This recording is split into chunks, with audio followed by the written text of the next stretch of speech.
Try to imagine all life as you know it stopping instantaneously and every molecule in your body exploding at the speed of light. Total Protonic Reversal. Protonic Reversal. Protonic Reversal with your host, Conan Neutron.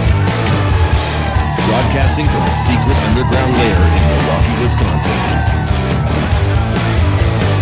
A gigantic middle finger to everything that is rotten about music, rock and roll, and corporate power. The thing is, though, if you don't laugh, you're going to go on a killing spree with sharpened nails. Confidence of a hero or a fool. I wasn't exactly certain which. Could not be more professional. It's only one I choose to devote my life to. That's okay. It would mean something. It would mean something. And take that away. You know, that's my take on it. What's yours? Protonic Reversal. That's like a science thing, right? Indeed it is. It is a science thing. It is a science place. It is a scientific fact. We are all up in your face. It is time for the one, the only Protonic Reversal. Welcome to it, Saturday Quarantimes edition. I'm just going to get right to it with one of my favorite humans. Up there amongst favorite humans. If one were to make a list of favorite humans, one would have to start, I guess, with the living, first of all, probably.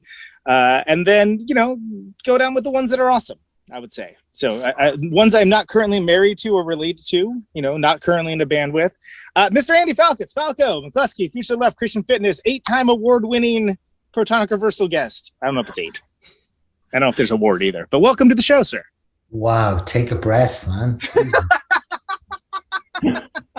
Come on, come up there. Bite-sized morsels. We can digest those better. How you doing, my friend? You all right? I'm fantastic. It's a very different energy when you do this in what is for me midday, and Sure. what is for you a very respectable time of the evening, I would say. Respectable enough. Yeah, I mean, times become less respectable.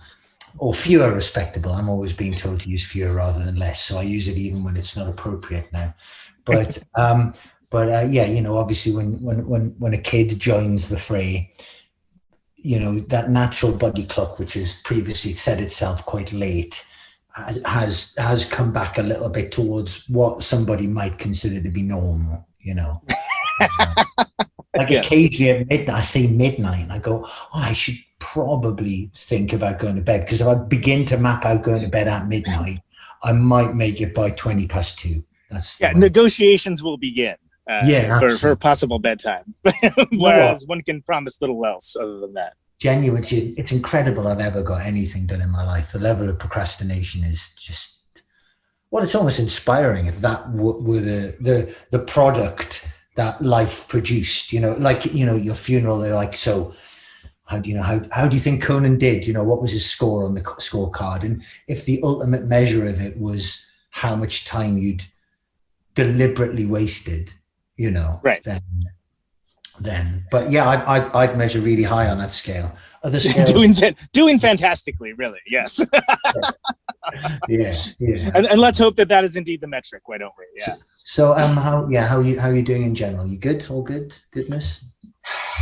Well, Falco, I feel a little better now. Honestly, and this is something I don't talk about on social media because why on earth would I? But it does feel quite a bit better with different leadership over here. It feels like there's this thing called a plan now. And, will the plan be enacted? When will the plan be enacted? Sure. These are all valid questions, and we would expect nothing less. But there is a plan now. So it's hard not to be encouraged by that. Even the most jaded and cynical amongst us, I would hope would be able to realize that and be able to come to that conclusion. So feeling okay. I've also, I guess I'll out myself and saying I got the first dose of the Moderna vaccine. Right. That's a bit of an alternative vaccine to go for, isn't it? The Moderna. Yeah, well, it didn't used to be. Really? Could you choose? Was that like at a bar? Right. Consumer choice. We want to have consumer choice in our vaccines, as in with all things, right? And that's the one that has always works it out, mate. The market always works it out. Remember that. The market always works it out. So that's exciting. And then I got that second shot coming up. I haven't really mentioned it on the show. I mentioned it to Sam Paulson, who plays Amanda Asherman, because off the show because she's a nurse as her day job, and I just kind of wanted to get her take on it. But there's a lot of this can only be an American thing, I would imagine. But there's a lot of like vaccine envy. Oh, how did you get that? Of like wow, for a vaccine. And I just don't want to deal with it, along with most internet drama. Yeah. It's almost like, wait, did you just fucking take my fucking bit of oxygen, you cunt? Right. That was mine. That should have been mine. That could have been mine if I was stood in a different place. Yeah. It's weird you say that, because I would kind of assume that would be more of a British trait. You know? Right. For better or worse, you see America as a more expansive, it's like it's all about the frontier mentality, whereas a British mentality would be traditionally, how can I put this politely, a bit more restricted, How did you get that emphasis mine? Yeah. Or, nothing do we have the same keeping up with the Joneses, It's but I did a job years ago where basically it was a big job evaluation for the local council. Mm-hmm. So my job was, I was just a temp worker, and it was different people would come in and they'd be given some information which told them how their salary was changing, whether it was going up, staying down, or good, bad, or ugly. Sure, yeah.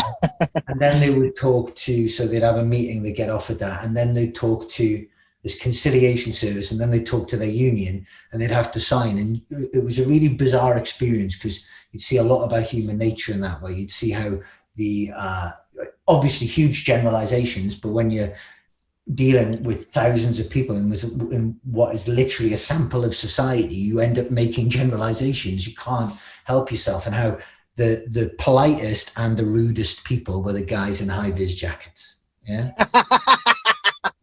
But no, there were the two ends, because you get your proper old gentlemen, but similarly you'd get your fucking maniacs who just crashed into work after 4 bottles of scotch or something. But you could really, but the most interesting thing about this was the fact that the most angry people were the people who their colleagues had been brought up to their level of pay. Interesting. So their pay hadn't basically the most continually furious, as opposed to just rude. They were the people for whom they felt as if they were ahead. Whereas you found that other people, if they'd stayed the same in general, and their colleagues had stayed the same or gone down, then they were perfectly happy. Wow. I'm not sure if that would be backed up by any scientific evidence, but it was certainly true in terms of, over the course of a couple of months, it must have seen 3,000-4,000 people, so you saw a whole range from managers to janitors in terms of pay scales, at least, and it was certainly really it was really interesting in a way which made you want to jump off a bridge every day, because it was also it was a job which rather underlined your position in the workforce. Yeah, interesting in the way that the famous proverb or curse of "May your life be interesting," that type of interesting. Yeah, I've learned a lot about mortality in the years I've been on death row. Right. Congratulations, but you could have just read a fucking book. Yeah. I don't know what the corollary is for that. Like, why? I'm just happy. Frankly, I'm happy people are getting vaccinated, period, of any kind, right? Like that's, and again, I'm not saying I don't have ethical concerns about how like a for-profit company could, whatever. So, perhaps this is the opening scene of the X-Men style comic book where everyone later develops fantastic powers and are ostracized for different reasons than humans normally ostracize themselves. But assuming none of that is true, the insane stuff that I just said, and assuming that the vaccine does the thing that it is meant to do, it is a step in the right direction towards all the things that we love doing, towards there being the ability to have shows again. If you're a creative entity, and you can do more than just talking a mic in like a very weirdly lit sort of closet situation to fantastic people across the world, and also play very unpopular music at them. Can I say, whenever I see you looking up I don't know if you ever played Half-Life, but I feel as if a face hugger is going to drop. There's something about to come down at you. So I'm constantly on alert at the minute. So I'm enjoying this conversation, but I'm also worried for you, as if there's something going to rain down sooner or later. You know, but there has to be a word for enjoying something, but also being in fear for your life at the same time. Like there has to be, and I bet it's German. Being at the front at a Jesus Lizard show, I suppose. Oh, yeah, well, yes, I suppose so. Yeah, absolutely. Yeah. I was near the front of a Jesus Lizard show once, and then my mind and body, and especially my back, went, nah, just, you know, it's not for you. David could eat you on stage. He could eat you. Absolutely. He's from the anything can happen school of frontman, and that includes bizarre dining options. You know, you never know. Although he's a fine man. Absolutely. But it's weird to think about having that level of confidence is the wrong word, isn't it? Because it's a state beyond that. It's a completely realized performance node. Sorry, that comment made me realize I need a second beer of the evening. So many gigs you go to, we play, and especially it seemed to be especially early Future of the Left, like 8 seconds into a song, something would explode. And I don't mean because necessarily this incredible raging band are on the stage, because of a combination of playing shitholes and a huge incompetence, you know. So it was an interesting time, and I'd have to improvise a lot and talk, you know, and that's fun to do, but it's not fun to do in a compulsory, everybody's expecting loud rock music way. You know? Right, exactly. If people are expecting a show and they're getting a lecture. Yeah, and you know, there is genuinely, I mean, having watched a lot of it, there's a genuine respect for a stand-up comedian's craft, which I don't have to have, you know, just talking with some people who are naturally inclined to like you anyway, in between songs that they're, well, supposedly delighted to hear. So it's really easy, you know, whereas proper stand-ups are just incredible. That level of confidence and self-belief is quite something, I think, you know. I appreciate the heavy lifting that the supposed did in that sentence as well. Hey, I haven't got any or rather, I've got my own expectations.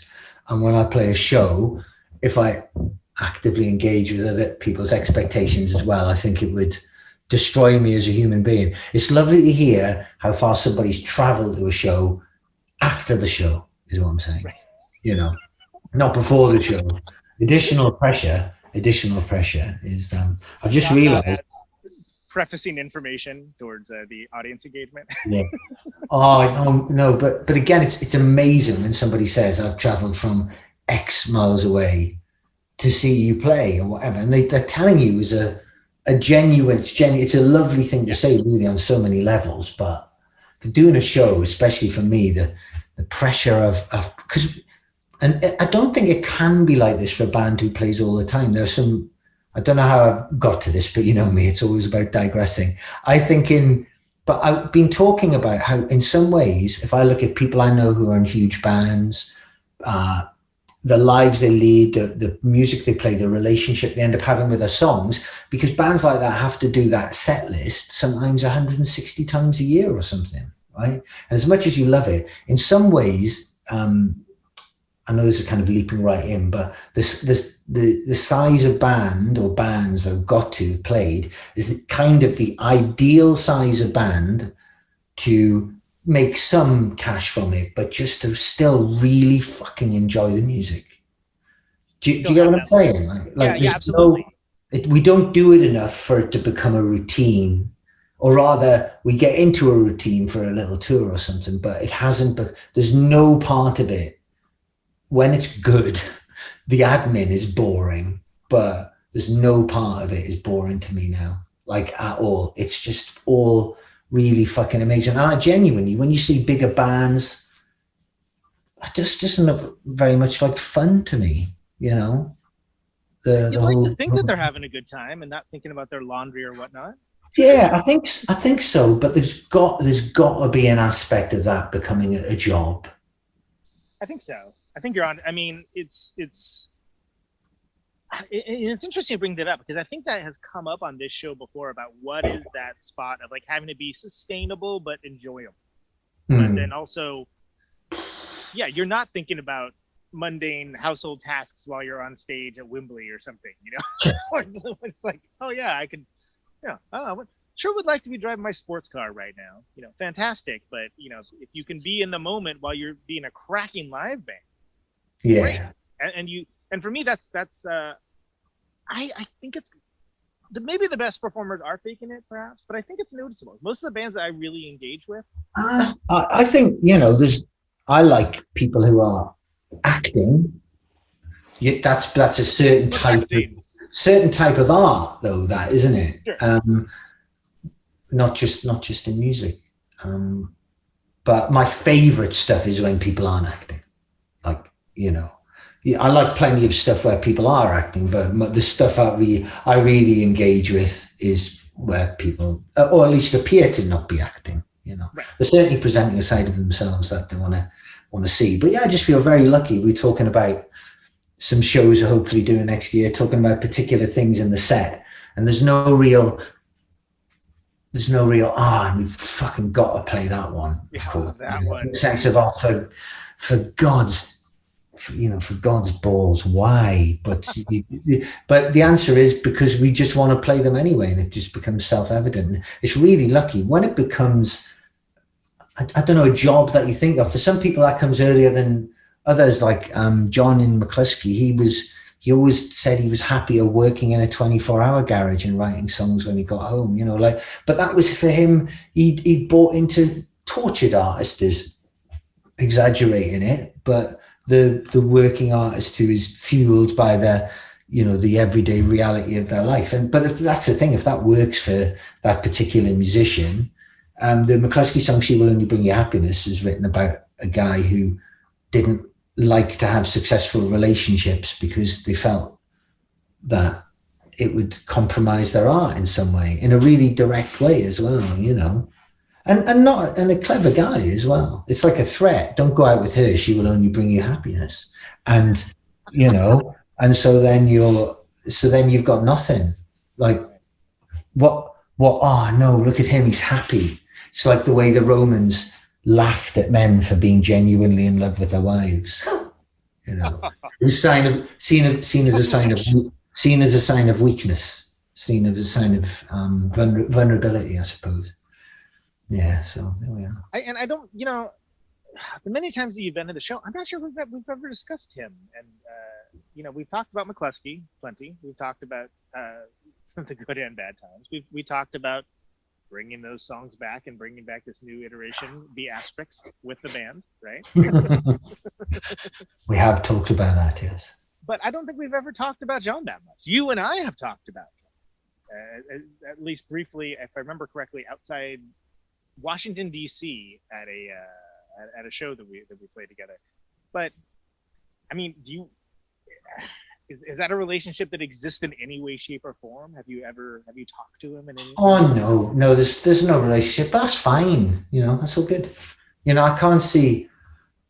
You know, sometimes you've got so much to deal with in your life that you don't really worry. You don't really worry about things like that. I think it's perfectly possible not to particularly get on with somebody, but then part ways and just wish them every joy in the world, isn't it? And like I don't mean that just as something you're telling yourself, oh, I wish you every success. I mean, like genuinely, unless I suppose it would be different if you were always crossing each other's paths or whatever. But you know, certainly for me, you know, I'm sure there's things to be mined and like subconscious, which you could bring out in some kind of argument. But what the hell would be the point in that? I think a therapist could probably tell you differently, but I like to deal with things like straight away if you can. And then of course you've got the fallout for them years later. You know, the present is only ever dealing with the problems, you know, the problems that we caused in the past. But yeah, it's all good. Just hopefully doing music and really enjoying it. That's the thing. He's for very instinctive. It was really good writing songs with him for a couple of years. Really instinctive, quick, like musician. and a person who really loves music as well. Yeah. Really engaged by it. But like, you know, with some people, you just don't fit with them perfectly, to say the least. There wasn't any violence. There wasn't any voodoo, to the best of my knowledge. There were a few unpaid bills. There was some awkwardness, but nothing that would really cause a gunfight in Departures Heathrow Terminal 4 or anything. Yeah. Good faith, bad faith, if that makes sense. Yeah, I don't know. I mean, you know, there's things which annoy you about somebody, but when they annoyed you about somebody 16 years ago, I mean, I don't know how many different versions of me in terms of skin I've shed. I'm a very different person, and in some quite fundamental ways as well. And who can be asked with all that stuff, you know? Well, yeah, and certainly in terms of us being in the middle of a global pandemic, it certainly doesn't seem like the biggest problem in the world right now. Well, this is the thing. I mean, it's really as if life wasn't. I mean, you usually get. I remember a couple of occasions, like in my 30s, like when a friend died or something, and this isn't to be flippant about it, but obviously it's upsetting and tragic on very level. But it always has that effect with a group of people that kind of can galvanize them to make particular changes or whatever. Do you know what I mean? Or certain things. But sometimes, because life is life, 3 days later, all of that's forgotten. You know, you'll find somebody who. I remember a really sincere discussion I had with somebody once on the topic of being faithful, where they expounded to me on how important being faithful was. I'm not talking about someone I was in a relationship with. It was a friend from back home years ago, talking about being faithful. It was a beautiful conversation. Like it was profound. It was almost Christian in its fervent, but it was really beautiful. And 3 days later, he cheated on his wife with a 16-year-old. You know, all out the window. No, it was like, but both, you know, yeah, really quite crazy. I've always remembered that moment in my life as being a really striking moment, because the 3 days beforehand, he was a true believer in what being faithful meant. And then he was, well, I'm not even going to speculate on the sexual act, but, you know, certainly, I don't know. No, I don't do euphemisms generally. That's the point. I mean, but I think you bring up an important point that, you know, what point is something cross over from predilection to addiction? You know, sure. Yeah. I always think back to when people go into rehab for sex addiction. Like, oh, that's the metric. Jeez, like you're going in for sex addiction? Okay. Well, listen. I mean, I'm a bit. But then I think about it, and of course there is certain. Not that this is like Dr. Ruth's podcast or anything. Is Dr. Ruth still alive? I don't know. Well, it's just something which obviously sounds ludicrous to the vast majority of people, in the way that cancer isn't ludicrous or a heart attack isn't ludicrous. But I suppose it doesn't make it any less real. But I think for a lot of people, especially men, when people say sex addict, you're like, you wish, especially you have a Y chromosome. Okay. Yeah. You wish you had the time. You wish you had the opportunity. You know, but of course that's an instinctive. Dad, or certainly tragic uncle way to look at things. It's just an instinctive reaction, but it's still true as well. It's like, oh, that you got sex addiction, did you? Oh yeah, I got a bad back, so fuck off, you know. Exactly. In the galaxy of problems, it seems like, you know, maybe enough but lately, perhaps. I don't know, but then maybe I'm making light of it, and I'll hear all about it. Well, we're making light of it because we're people in the world, but we're not trivializing it as what is probably a very real thing. But well, it's definitely a very real thing, but something which I certainly have not experienced in my life. It's a syndrome. It's a syndrome which does not control me and or the women around me. So, you know. Have you? Well, and I think I wanted to talk a little bit about. But not just McCluskey, but McCluskey with an asterisk, which I don't know if there's if the asterisk is silent, as if it was. Just whatever. You do whatever you like. But it's the progression, you know, from it being, we covered this a little bit last time, but just for maybe folks that don't catalog every one of our conversations. Maybe for people who don't go to the precise same bar as me and sit just across the table. Just to recap, it started off as being kind of doing a one-off thing as a benefit with Julia. Then there was another benefit, and then it kind of gradually evolved. You annexed St. Pierre's Snake Invasion, which is one of my favorite band names, and also good band, not just good band name. Very good band, yeah. Very good band, yeah. Hence the annexing. Although not really an annexing, because it is still an independent state. We've I don't know. Is it a Crimea style? Is it a Crimea style incursion? Not quite. I'll try and, but before we finish talking, I'll try and think of a suitable state-based metaphor or analogy to describe. Maybe the West Bank. I don't know. I mean, I don't know how contentious things are, but. Oh no! I'm trying to no. Yeah. I mean, on one level, no. I'm not touching that, and on another level, no. So, yeah. But it has developed into a more active concern with us. But I think that's interesting because you've been in weird stages of this evolution throughout the different times that we've talked, but I feel like it's kind of settled into like a nice thing. And I wonder if you could just speak a little bit to that, where the dividing line is and how it kind of became more of an active concern rather than just a one-off. Yeah, sure. Just because it was fun, and we played some songs and we had fun, but there was no, like, genuinely, there was no plan. And the whole time they were talking to MGM, no, it was like genuinely just, I don't know what that accent was. It was kind of Scouse meets someone from Boston drowning.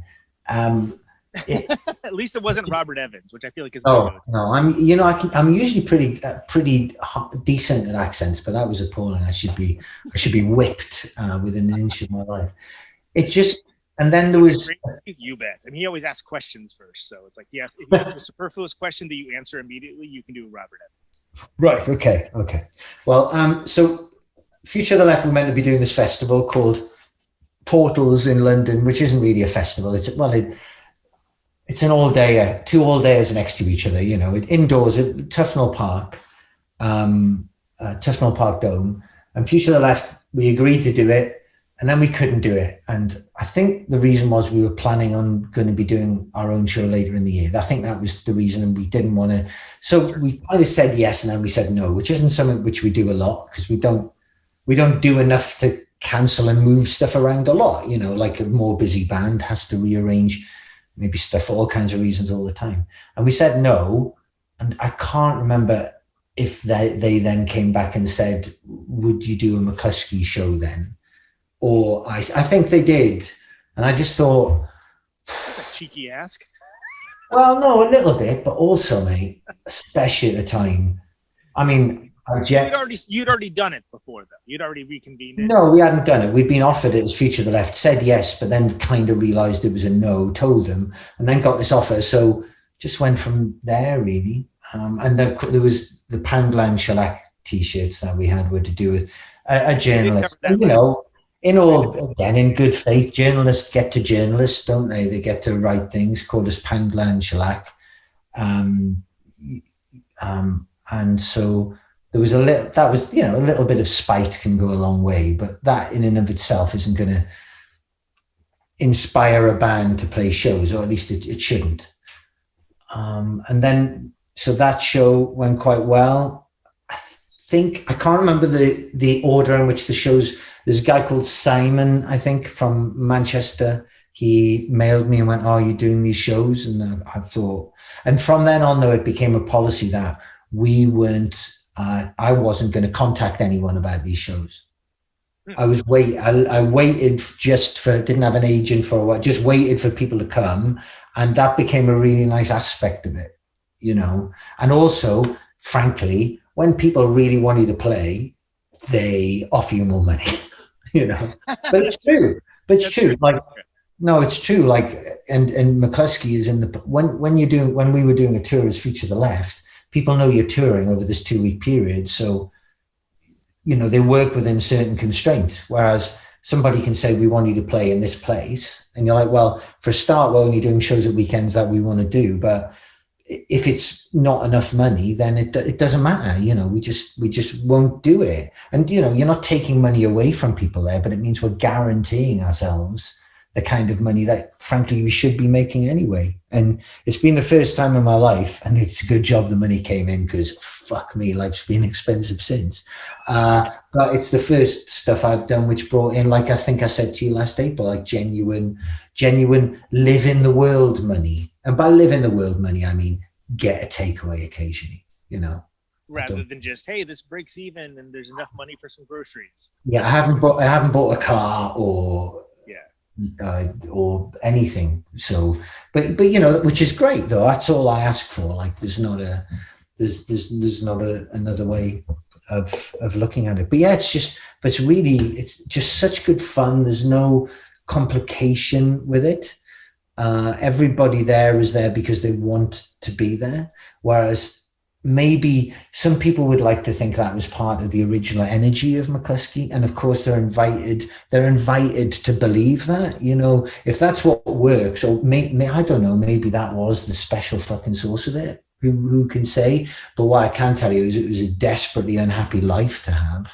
And I don't want to have that life. The last 2 years in that band were really spent just keeping it together. And when I was like 27 or something, but it was enough effort to just keep myself together. And by that, I don't mean I was constantly being thrown out through saloon doors or with frying pans following after me. But it was quite stressful and not a very enjoyable experience. Whereas now, frankly, the second that there's any stress, I'll just stop doing it. So that's it. And I think there is a danger towards retrospection with rose-colored glasses or something, if that makes sense, for people that weren't necessarily there, that they ascribe meaning to an importance belying financial success and notoriety to things that they weren't there to see. And that's an interesting thing with McCluskey, is that, I mean, it's interesting because the music is good, right?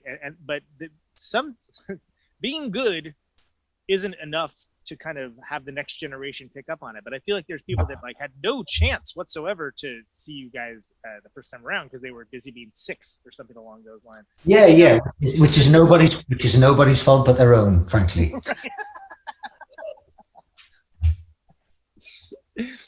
Certainly, but I think it's it's really cool that, and again, back just this week, I talked to another guest about what I call the reunion industrial complex and how it's a common thing, right? But I feel like that, and again, I like you giving the insider scoop of basically doing what's, when you're asked to do something, considering it, rather than seeking things out. Because I think you get a different type of opportunity that way. Well, you do. Allows you to keep it sustainable in a way that keeps the fun with it, while hopefully ensuring, that you get a little bit of money for doing something that's... Well, that's the thing. And the thing is, there's still a residual guilt at making money doing it. There is, it's just not the way I was raised. I wasn't, raised in some house where people paid Fugazi records, far from it. But, but for me, there is a guilt, and there's a guilt just to make what would frankly be a decent wage for a, somebody who serves coffee. That would be, but that's the amount of money you're talking. But I'm laughing because I know you were serious. Yes. Yeah. That's actually, and I've never made more than that in any job I've done because of just the way I've had to put my life together. Like a lot of people who end up serving coffee do, it's because their life is falling together in a certain way and they have to, usually it's a subsidizing job or whatever. But I still haven't totally got over that. And when there's a gig, say, which is going to make proper money, it's really, you need to talk to yourself and go, now this is good, but this could not possibly be the reason for doing this to myself for so long. But it's such good fun. And honestly, the one thing that the last forever has proven, but the last year in particular, is that I feel so genuinely lucky to love making music still as much as I do. Like I love making it, and I can't speak objectively as to its quality, you know, because I'm in it. I'll do that. Thank you. Yeah. But no, but on all honesty, like some people might think with their own justification that McCluskey Do Dallas was the height of it, and it's nearly 20 years ago. That's fine. All I'm saying is I'm entirely comfortable with that. That's whatever unless you're rude about it to my face, in which case we'll have to have a game of ping pong. In which case there'll be some chin music. Yeah, no, my fighting days are a long time behind me, you know, and most of my fighting days involve just avoiding punches. So, which is the key part to most fights, as it turns out. Frankly, most fights are two people falling together. There being a bit of a wrestle, somebody shouting, "Jason, stop it!" and then somebody throws some nachos, and then that's the end of it. Somebody immediately starts filming it for World Star Daily or whatever Well, where hey, does that reference come from? Boy, the world needs events on which to turn, Conan. But yeah, I love it. Like I had a really shit last half year by most standards, health wise, and it was astonishing how much music lifted me out of that at times. You know, it couldn't do it all of the time. It was it was awful, but it really does have a magic. It really does as well show how powerful the mind is, and making you forget what the fuck is going on with the body, because my body was just it had a shocker. And for a while I was not, if things had gone on how they were going, there's no way I would have. I mean, I still can't play guitar standing up, but I couldn't stand and play guitar. I couldn't sing because the it was an awful experience. I really hated it, but I feel incredibly lucky because I know so many very talented people who've been in bands. Kind of by the time they're 30 or whatever, they're kind of like, that's band things done now. You know, that's banned. And I'm not saying these people, I'm not being a snide, like you lightweight kind of person, because I think for some people, understandably, other things come up to take their attention. And there are aspects that, I found when I'm writing, sometimes you think you've written all the things you can write, you know, like you've done all of the variations of your voice and all the different ways you can just shove stuff together now to make it work. And there'll be a degree of despondency. But even at the age I am now, but even at the age I am now, not all the time, but just nearly once a day when I really try, I'm just having like a moment of like magic and like, for me, like personal revelation, which is just so incredible to still have. I have it more oft. I have less time to devote to music, oddly, now than when I was younger, but I have more success on my terms. On my terms. Well, and I think that's vital to keeping it sustainable. And I can't remember if we've spoken on the show about this before, but I feel like there's something. I feel like there's both wisdom and fulfillment of purpose with quitting, as well as sticking with it. Like not everyone, you know absolutely. What I mean? Yeah. Like for me, I personally felt like I kind of quote unquote figured it out as much as I can and kind of leveled myself up at 37. If I had, and there certainly were many off ramps along the way where it's like, okay, I could have just cut that out, and would it really matter? Oh, probably not. But it's like, oh no, for me it was like becoming 17 again or something. Oh my God, there's this thing called music. Have you heard of it?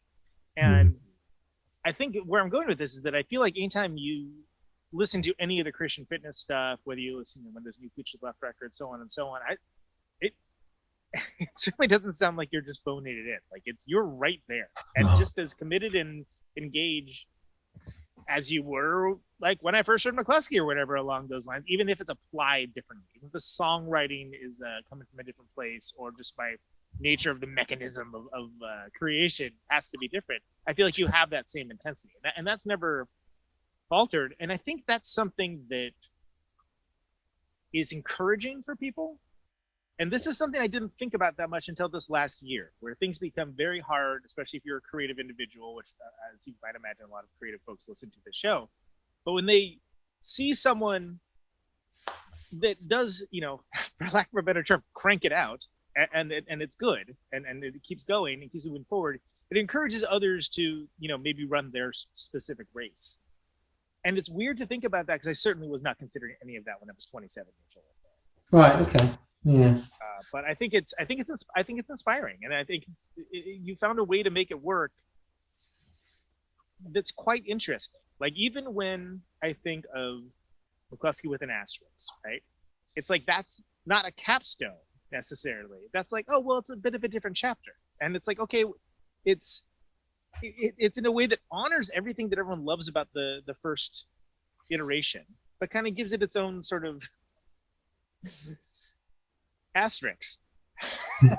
Well, I think the thing is, right, for most of these bands, I suppose, that are doing these reformations, they're coming back in usually at the level they were, or a bit below, but it's still a thing. Whereas McCluskey wasn't really, we've done our biggest shows since doing this.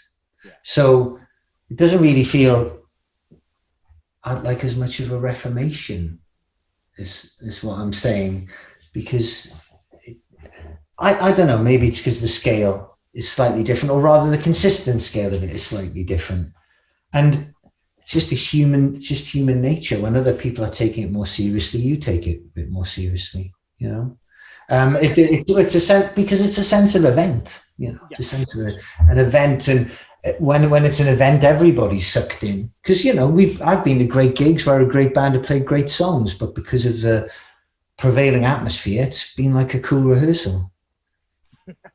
So right. and that is sometimes to do with just a missing element maybe in the band, but sometimes it's to do with the fact that it's a small room, or the wrong room, or there's a girl there called Lucy and she's talking really loudly in the gap between songs. I don't know, but sometimes it's not the band's fault, and that's my excuse right at the start of every show. Sometimes it's not the band's fault. Sometimes it's not the band's fault. Yeah. So and good songs are good songs too, right? That doesn't stop being the case, even if the band itself, in what state the band is in. The good songs are good songs, and I bring this up because I remember when you brought out a few McCluskey songs during Future the Left sets. I guess that must have been quite some time ago now. But I was like, it occurred to me, I was stroking my imaginary beard the entire time, be like, oh, fantastic, because it didn't seem tacked on. I guess I'm trying to think of a diplomatic way to put this, but there are bands that hey everybody, nudge nudge, we're gonna do the song from the other thing now. Hey everybody, ready? We're doing it. Okay. And it wasn't that. And I appreciated your restraint, I guess. I don't know. It worked, and in a way that when you said that you were doing the benefit stuff and the what became the secondary origins for McCluskey with an asterisk, it was like, oh, cool, that makes sense. It never occurred to me personally, Conan Neutron, that would be anything other than a legitimate expression of something endearing and real. I mean, a couple of people have been a little bit less than complimentary, but 99% of people, certainly the ones I've encountered, and even probably in the last year and a bit, I probably spent maybe 2 hours looking through comments and stuff. There's always a moment of weakness for me where I'll actually look at stuff, and I'm really good now because I'm not looking at all. But everyone seemed perfectly happy was the basic consensus, and so then I can just fold back into it, and it just confirms hopefully what you already know. So I'm really chuffed. It's really good fun. It's just fun. The songs are so easy, especially compared to Future the Left, as we've said before. It's really great. like I say, feel like genuinely lucky in lots of parts of your life, maybe financially. There's so many stresses. Worry about being a good father. You worry about being a good Spider-Man. The usual stuff. Sorry, in this house we don't say Spider-Man. We say Spider-Man. You know what? Spider-Man and Batman. Spider-Man and Batman. Like that Mr. Spitterman. Yeah, he does. Yeah. Oh look, it's Batman. I just like it.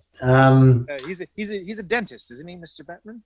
Mr. Batman, yeah. But Kelson, Kelson, obviously Kelson is a dentist now. Yeah, Kelson does. I forgotten about that. Yeah. He's been practicing for a couple of years now. He's great. He's doing really well. He's doing really well. I figure operating from that country is always gonna have solid work too, right? Hey! Tip your bartenders. Yeah. Do you ever keep up with Kelson at all? I mean, is he? Yeah. I spoke to him recently. Yeah, he's all good. I've actually probably caught up with him more during the pandemic. But yeah, he was all good. Lovely, just doing really well. Still playing a little bit with Jar Crew. So who were the band that he was fronting? And Jar Crew predated Future Left, right? Yeah, that's right. Yeah, band he was in basically from school. I was dimly aware of them before Future Left started. Like in the the thing is, Jar Crew were a band who was probably 2002 with McCluskey. We were playing in a venue called Le Pub in Newport, which we ended up years later doing a benefits for to raise money for cladding and stuff. And this band of kids who looked like the Bash Street Kids or the Anthill Mob would be a reference you might, but the Anthill Mob, as if the Anthill Mob had never met and were all dressed completely differently. So nothing like the Anthill Mob. So other than that exact thing. But just, they looked like a shambles. And they started sound checking, and you're like, they are all playing different songs. What is happening? But then they would start playing the song, and they were just a fucking really great band. They were kids. Kelson was great frontman, like great. I mean, just great. They were fantastic. And when I'd read about a band like Les Savy Fav, then I'd see Les Savy Fav. I'd think Les Savy Fav were a good band, but they were, I don't know, a bit more circusy compared to what Jar Crew were, there was a genuine sense of just a madness, a real madness in general. They were like superb. The album they did is good, but it really doesn't get close. So to how they were live, just quite unassuming individuals, but like a fantastic band. And that was why we were in contact with Kelson. That's how I met Kelson, and then he ended up being the bass player in Future. The idea was he was going to be the singer in Future of the Left. That was the idea. And that ended up not being the case. No, he was like, nah, I just want to play the bass. And you're like, But everybody wants to see you. You are the dynamic. You're a dynamic presence. I do what this is, just not. Well, Kelson is a man you can just say is a great dancer, and it's as uncomplicated as that, and just a physical presence and very physically confident. I am none of those things I just said. Especially the dancer thing. Well, there was a certain specific energy with the lineup with Kelson and Jack that I think that gave that wiry three-piece thing. Everybody putting their best straight forward. Looming large with the things that they are doing, as long as everybody holds the angle. Jack's such a little sweetie. Did you see he put up the a YouTube video for he's doing all these drum alongs of Future of the Left songs and everything. He put up a video. Yeah, that's right. Yeah. Stand by Humanity, and at the start he's like pulling faces at the lyrics and stuff. Yeah. It's adorable when he does his acting bits. But yeah, he's a character as well. He's such a genuinely with Jack as well. He's just it says a lot. You know, you have these relationships with people, you make music with them, but when you keep making music with somebody for so long, then that tells its own story, really. And that's been 15 years, 14. I mean, how long has it been? When did he join? I can't even remember. Did he join in it was either, I don't keep track. It was either mid 2002 or mid 2003. It was one of those. So I think it was probably, it might have been I don't know, mid 2003, say. We record, it would have been mid 2003, because then we recorded The Difference at the end of 2003, like to the point of spending Christmas recording it. And yeah, so it would be 18 years this summer of making music with him. And he's great. It's great. Jesus, that's like half his life, because he's 40 this year. Oh, no. I've had that conversation of like, wait, how long has it been? But it's beautiful. It's beautiful. It's lovely. This has been an interesting week too, because I discovered through the Facebook Memories feature, what I thought I had turned off. Yeah. And apparently I hadn't, but it was very eager to remind me that apparently I have been on tour this week almost every year for at least the last 10 years, up to like 15 or 16 years. And so the turnaround for that, I was able to have some memories of some very nice shows from like years back, but then also be like, oh, that was, how long ago was that? Okay, all right. And then my favorite of which was, any child conceived at that show, would be a voting age now. But of course, no children were conceived at that show. I feel like it's a good observance of that level of thing.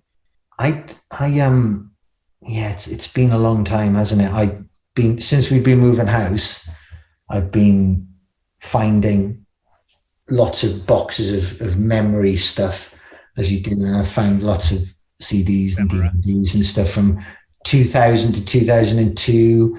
I haven't come across a lot in that kind of more mid-period, but I've come across lots of early-ish stuff.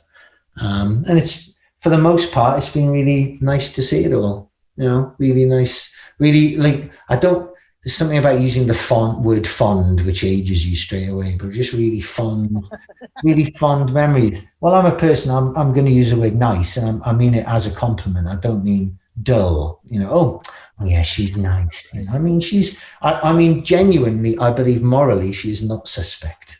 How about that? Exactly. How about that? More of the classic definition, really. Yes, absolutely. To be fair, you wrote that. So for some reason, that reminded me of, you wrote up I believe it was for Talk House, for the with Steve Albini, the recording electrical for that McCluskey record.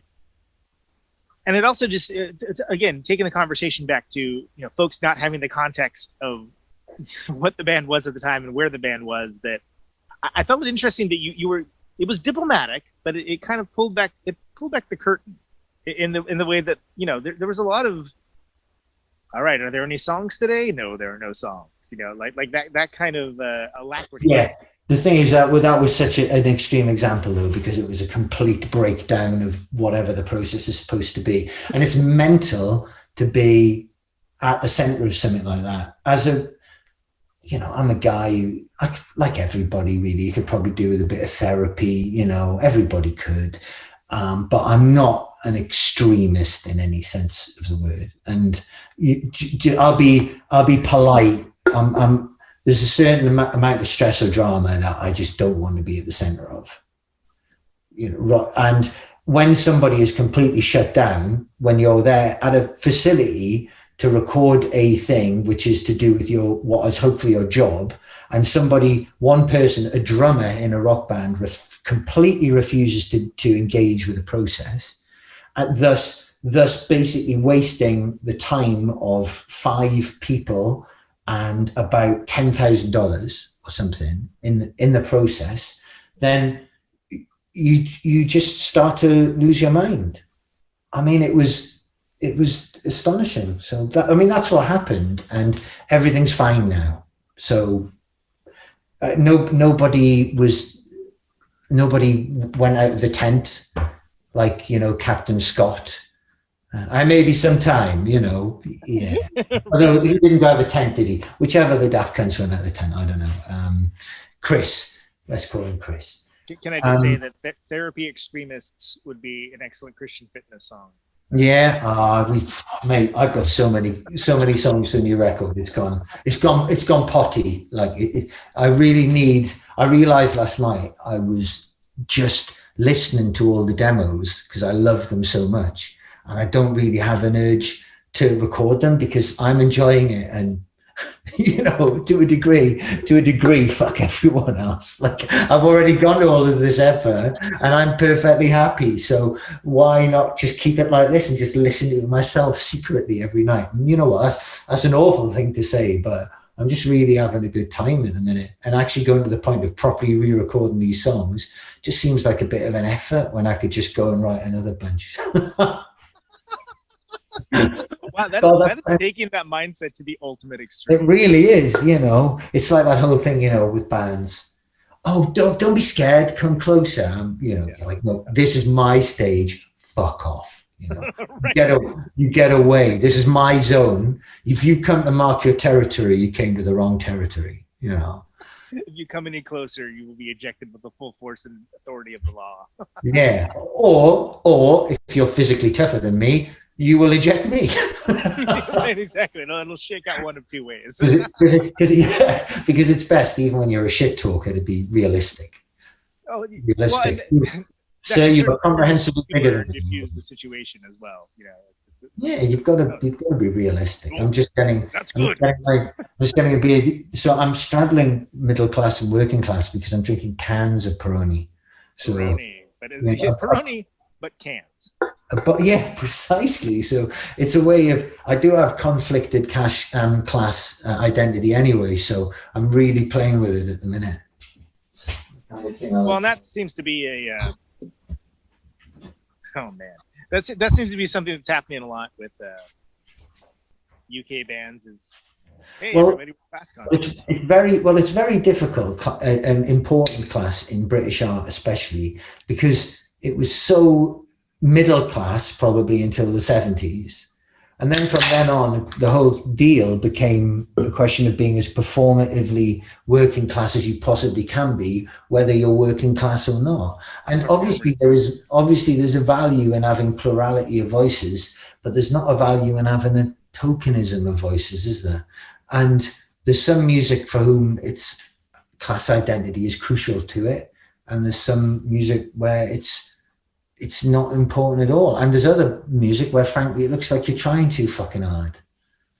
If I have to hear too much of the story around a band to make a band interesting, then I'm probably not going to enjoy. But no, and I say that generally, you know, wait until you read the chapbook. Yeah. Some singers take their tops off and you don't think anything of it because everything else is real and good and whatever. Whereas sometimes other singers take their tops off and you're like, well, it's a good job you took your top off, mate. Because the rest of it was piss poor. Yeah, otherwise we would have to concentrate on. So all I'm saying is it's not the act itself, it's the context in which it occurs, isn't it?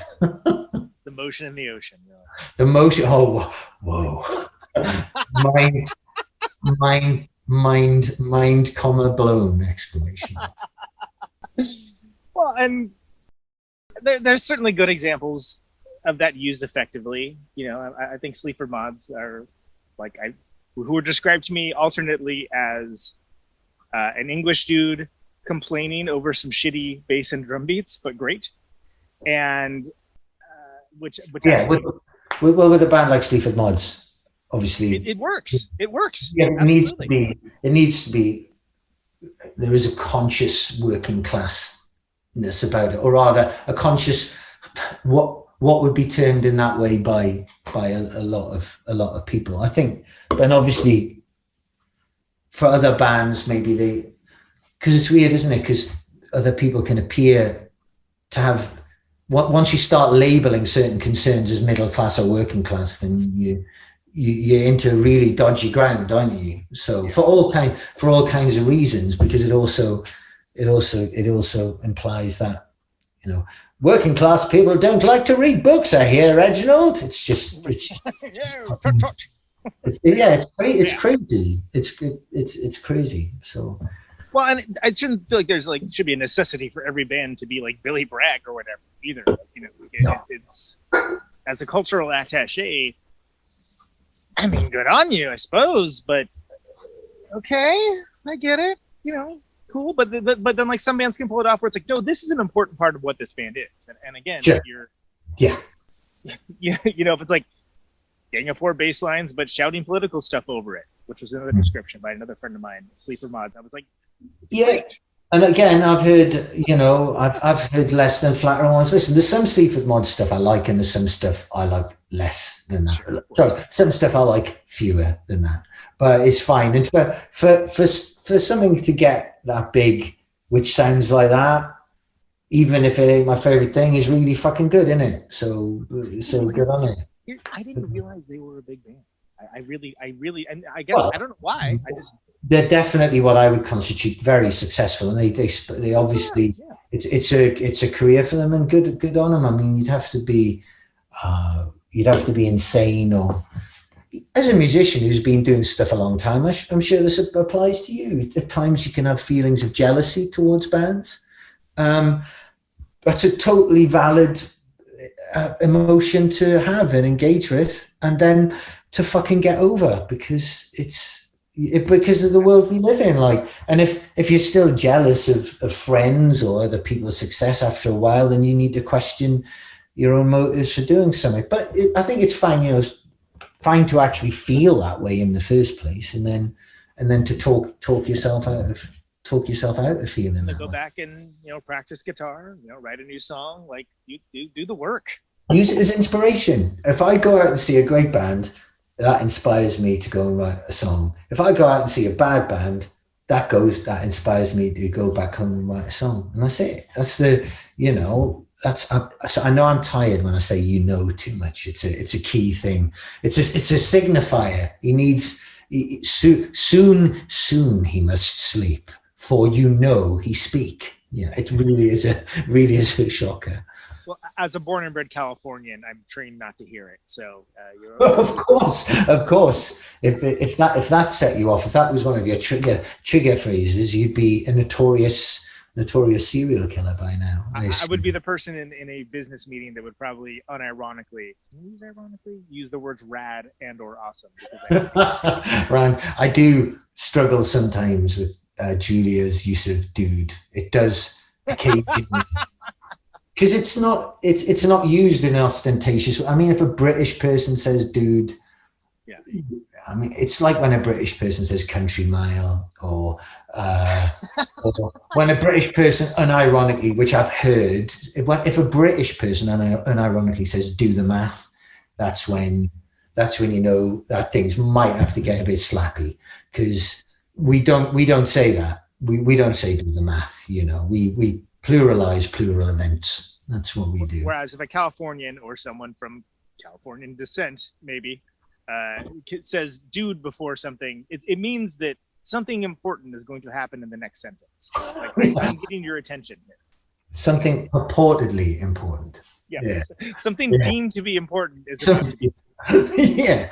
Wow. Yeah, but Julia does a dude. She does occasionally she'll go full Struth. That's when, you know, maximum Australianness has been reached. It's been achieved. I mean, she's not the most, passing kangaroos. Yes, she's not the most Australian person in the world. She's not always trying to prove herself by beating you in an arm wrestle, you know. But she's Australian. They can't shake it off, the Australians. They, you know, I don't think we British have as strong a cultural identity as Americans or Australians. We're not. We're more ambivalent. We're brought up to be more ambivalent about our country, which I don't know if that's a good thing or a bad thing, to be honest. But it's a thing. Can you talk about the status of Future of the Left? with real life adult concerns and things happening? Like, what's your new? The status is who the fuck knows. Hopefully, I mean, we've moved house. We live in Bristol now, which is sad in some ways, good in other ways. I mean, London, like any place which feels like the center of the world, is really hard to leave, even when you haven't seen your friends there for a year. Because I mean, even we were lucky enough where we lived in Battersea, just a walk through Battersea Park and then along the Thames every night, or a run when I could run before I got really ill, a run to Westminster. Through this, you feel like a city like that, I suppose, which is equitable to New York, I would suppose, it's really addictive, even when you're not that fucking happy there. It's really incredible. I'm moving away from it. You feel like you've just been a speck in the life of this great city, but that's also what's appealing about it. A place like that. So to leave it has been rubbish, but everything else apart from the things you fucking see is a huge positive. For the band, we live closer to Cardiff for rehearsals, because obviously we've got a nearly 4-year-old now, Julia and I, and that's the most amazing thing that ever happened, but obviously limits you in a lot of ways socially. It changes you have to do the math to figure out. You really do. You have to do several math. So many math, in fact, that a plethora of math, a mathera, yeah. Godzilla versus Mathra? Yes, I remember that. Great. Yeah, Godzilla just couldn't get quadratic equations, could he? Just couldn't get his arms around it, literally. But it's good in nearly every other way. We've got friends in Bristol, friends in Bath. Obviously, Cardiff is about an hour away by train. It's going to be really good to be able to. And Bristol, I mean, weren't the pop group from Bristol? And I think so. Yeah, I'm not a music history guy, but yeah. So there's lots of music from Bristol. There's loads of bands here at the minute. Obviously, even predating Idols getting really big. There's lots of stuff from here. So Damien lives here. Lots of people live here. It just means that Future the Left can now, going back to your original question, back in 1014 BC, we can actually functionally rehearse. Like a rehearsal for us doesn't need to literally involve a whole day, or sometimes a weekend trip, which would cost us close to £400, including hotels, because of the childcare we've got to get and everything. I mean, it just became impossible. And frankly, making music in an environment where that because of the other costs involved, it's every hour of that rehearsal is costing you £100. You're just sitting there with the dollar meter going in your mind. It's not about, we've been doing it too long, and it's not financially lucrative enough for it to be that much pressure. Like, it should never be that much pressure. It doesn't have to be it, and it wasn't enjoyable doing it in that way. So until we moved, it was kind of on a complete stop. But I mean, we've had half an album written for 3 or 4 years, but we need to play together more. We need to play together like a band at least once a week. If you're any kind of band, you should be trying to just smash it out once a week for 4 hours, and then come out of the room feeling a bit stunned. But yeah, so that's the state of that. Hopefully sometime this summer there'll be some songs, and then hopefully late next year there'll be a record. But a lot of that's got to do with the practicalities of it all working. It's more likely there'll be more McCluskey stuff before then, just because. I was going to ask about Gateway Band and thereafter. Yeah.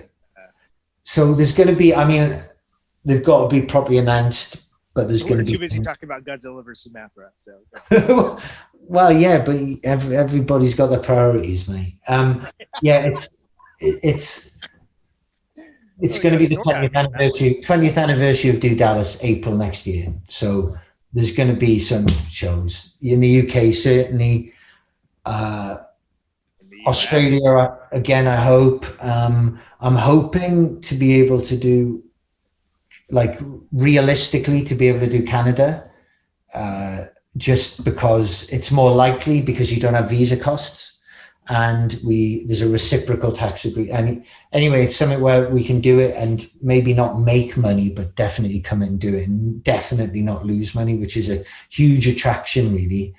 But with the States, it would require a lot more interest. So we go. Well, I will say that not just with American foreign policy, but with many things with this insane Ringling Brothers, Barnum and Bailey circus of a country that we have, things are changing to be a little more friendly, but at the same time, things in your country are getting even more, oh, that looks great, let's do that, as far as just proper obstacles for no specific reason. I'm thinking of things like, you know, the VAT and stuff like that. Like shipping records has become just. I mean, as much as, you know, it's normally a fine balls punch self in balls situation, or ma'ams. Let's not be sexist about it. It feel like it's gotten even more so. And it has. Well, explicitly in the last year, it was. I mean, I've sent records out for years. It was. I can't remember exactly. It was either £12 or £12.70 to send heavy vinyl to the States until last July, when it changed to £19.70. It literally went up. So it went up by 50% overnight. Yeah. And I mean, what kind of business can like take on that charge? So it means that basically somebody buying a record of ours from the States is going to be looking at $50 with postage. I mean, that's just ludicrous. Who the fuck wants to? I think most people are happy that you're paying 25 quid maybe, or $30 up to you're getting a record mailed to you, a record you like. That's something you can probably deal with, right? But once the shipping is more than the record. I mean, well, I looked at getting the Martha's Vineyard Ferries LP, and it was $18 or something, and it was $29 more for shipping and taxes. And you're like, yeah, I won't do that because I literally can't afford it, because that's insane. Because that's insane. Like, if you can afford to pay that, good on you. You're really supporting the band, because that's I don't know, that's more, I value music, but that's a lot. It's a lot of money. And so I just got the download, which is mad, because I'll probably only listen to a download 4 or 5 times. But never mind. Never mind. It's a very good record, that. I don't know if you listen to it. The Martha's Vineyard Ferries? Yeah. So Elisha, who's not Chris Brokaw, not Bob Weston, is going to be on the show soon, pretty soon. I don't know when. I don't have my calendar in front of me, but like, I'm very excited. I've actually seen them I've seen them 3 times. Well, I wasn't previously aware of them, but I enjoyed it. It's good. It's it sounds a little bit like what you think that band would sound like, and a little bit like something totally different. It's very. This is going to sound like faint praise, but it isn't. It's very honest, is a bad way to put it. It's just very true to what it is. It's just raw. That's exactly what it is. Music. There's no pretense there at all, and it's just a very real sounding record. I enjoyed it. I expected to think it was okay, but I really enjoyed it. No, well, I did. I didn't have any expectations for it, and from the description in the first few seconds, I expected to think this was okay, some Bob Moldey style thing, Yeah. But I really genuinely enjoyed it. I don't really have the words to describe it properly, because I try to apply all my imaginative thought into the stuff I do, and frankly, sometimes I run out of things to say about other people's music. Do you like it? Yeah. What did you think? It was good. It was good. Put that in. Good. Time Out London. Yeah. Exactly. But see, the nice thing about that review, though, is you can put it up in big 72-point type as a headline. Good. You could. Good. I didn't feel as if I'd wasted an evening. Right. Yeah. The highest possible praise. Yes. Yeah. The starter did not overwhelm. It always reminds me of this is going to sound like a very interesting thing for me to make light of, but they did the day after 9/11 in San Francisco, the two newspapers of record, one of which was the sort of like cheekier version, if you will, like the equivalent of like the Sun or something. They chose to run cheekier. You mean the more racist, racist, right, exactly, yeah, exactly. They chose to run the headline of "Bastards" with 3 exclamation points, which I have to say there was nothing to laugh about during that time, but I took note of it to laugh about it later because I thought that the usage of 72-point type and multiple exclamation marks were notable to me. See, they're going, we need one more exclamation point. It's not enough. We're not getting I'm just gonna open the door to my dog cat. I'll just be 1 second. Okay. So that is a story about 72-point type. And thank you very much for listening to it, everybody. Bastards. I think that was still decent use. Wow. Yeah. Sorry about that. If I left the door unopened, he would have fucking headbutted it down. I do apologize. Come on, mate. Come and say hello. Come on. Yeah. Oh. There we go. Yeah. I had a very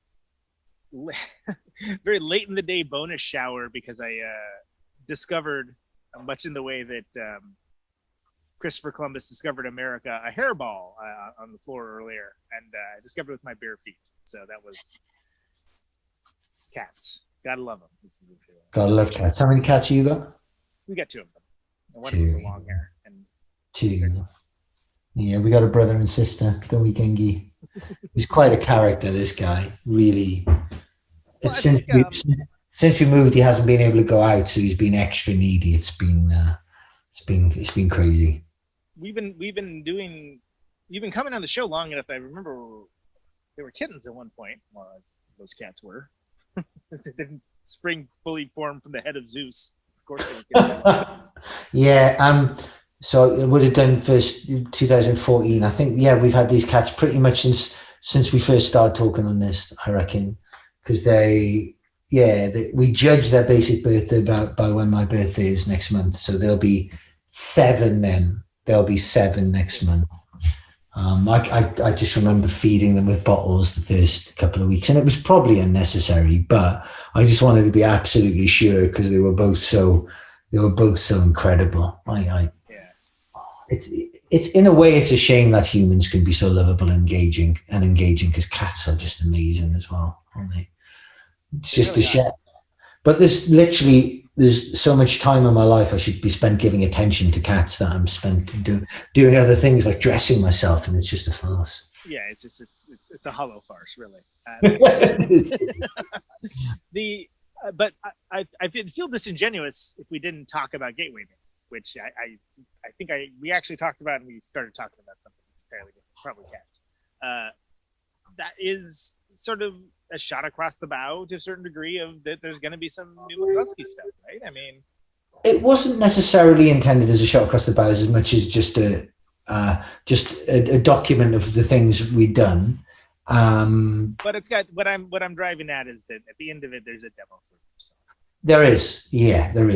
And one thing with Gateway Band is, though, again, I'd forgotten actually how difficult a live thing is to put together. It's much more difficult than it is just to put together an album. And there's lots of reasons for that. Part of the reason is when you're doing some editing, which you are doing, because especially for the CD, you're basically getting a show, even with the mclusky one, which is like 86 minutes down to under 70 to get on a CD. Right. So you're going to have to take off shows, but also trim little bits to take off time, but also to improve the flow of the show in an audio format, because you don't mind a little pause here or there when you're actually at the show, because you've got other parts of the sucking you in. Whereas those gaps on a recording, on a video to a degree, but then definitely on an audio recording, are incredibly distracting. It can really kill the mood. It's a different medium to live. It's like a sub medium of it, I suppose. And actually editing it is really weird because I can't listen to more of 3 or 4 live songs without getting a headache.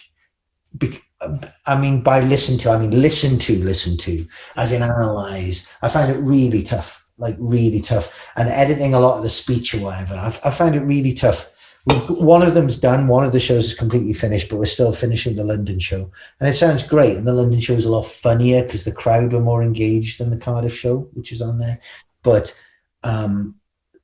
doing it is giving me a headache. I don't know what to... In the way that playing a live show, or if I was listening to it as a fan, it wouldn't give me a headache. But it's so odd. It's so odd. I literally don't want to... And frankly, I always release stuff 2 weeks late. But this is altogether, for different reasons, going to be about 2.5 months late by the time it comes out. And I do feel a little bit embarrassed. Like I feel as if, because of a lot of things, the illness I went through, moving house and other things, I just feel like I've taken my eye off the ball a little bit with this release. And I don't think anybody will particularly mind, but it's given me a good... it's given me a good kick up the arse for my working practices in general. And it's good when that happens sometimes, though. You know, it's like a little bit like something you were saying before, just as it occurs to me, when, you know, you were talking about how it's good to know when to quit as well from doing band stuff. Well, for me, there's nothing wrong with sitting down with yourself every so often. Well, you can't sit down without yourself, can you? Sit down with yourself and to ask yourself the question if everything you're doing is the right thing, whether that's for you or for other people, and to take it from there. Just to have that, you know, that meeting with HR, the twice annual review, but just with yourself and go, right, is this still making me happy, or am I just facilitating some bad habits with this this stuff? But it is important to do that. I think it's important not to just be swept along in it. I had a meeting with a guy about, I won't go into too much detail because I don't want to inadvertently reveal to them who it was. But anyway, someone I've known for years, and we ostensibly just got together a few years ago just for a chat. We hadn't seen each other for years. And then basically during the course of the chat, it became clear that what he was trying to say to me, why he'd arranged the meeting, was to kind of say, this isn't really working for you, mate. You need to find some other ways of getting through your life. Do you get what I'm saying? And he wasn't super blatant about it, but there was a lot of stuff there, which was, I don't know, by the end, you'd have to have been an idiot not to pick up on the theme. And the thing is, there's a lot of the stuff he was saying, this is the thing, wasn't necessarily without validity, but it was all also very wrong as well. Of course. And I totally didn't cause a falling out or whatever, because I sort of got where he was coming from, but similarly it would be, yeah, it was a little bit of a sobering moment, that, in the sense of like, oh, some people think you've lost your mind, you know. Some people think you're like a hobo music guy, you know. You won't get a job, you know. You just won't. You can't wear trousers or something, you know. But yes, that was a very sobering moment for me. Not literally, I was pissed as fuck. Yeah, we're talking about psychologically sober. Yes, of course. So I don't know how we regressed to that. I suppose because we'd earlier digressed there, so we've regressed there now. Well, and but I think it's interesting because there are different ways of that being kind of put forward, like those types of conversations. You know, things can be euphemized as opposed to euthanized. No, let's not do any euthanizing. You know, again, as someone who's a West Coast person, like living in the Midwest now, like it's the torturedness, the level of torture people will put themselves through to say something very simple, but is like, you know, maybe a little too direct than they feel comfortable with.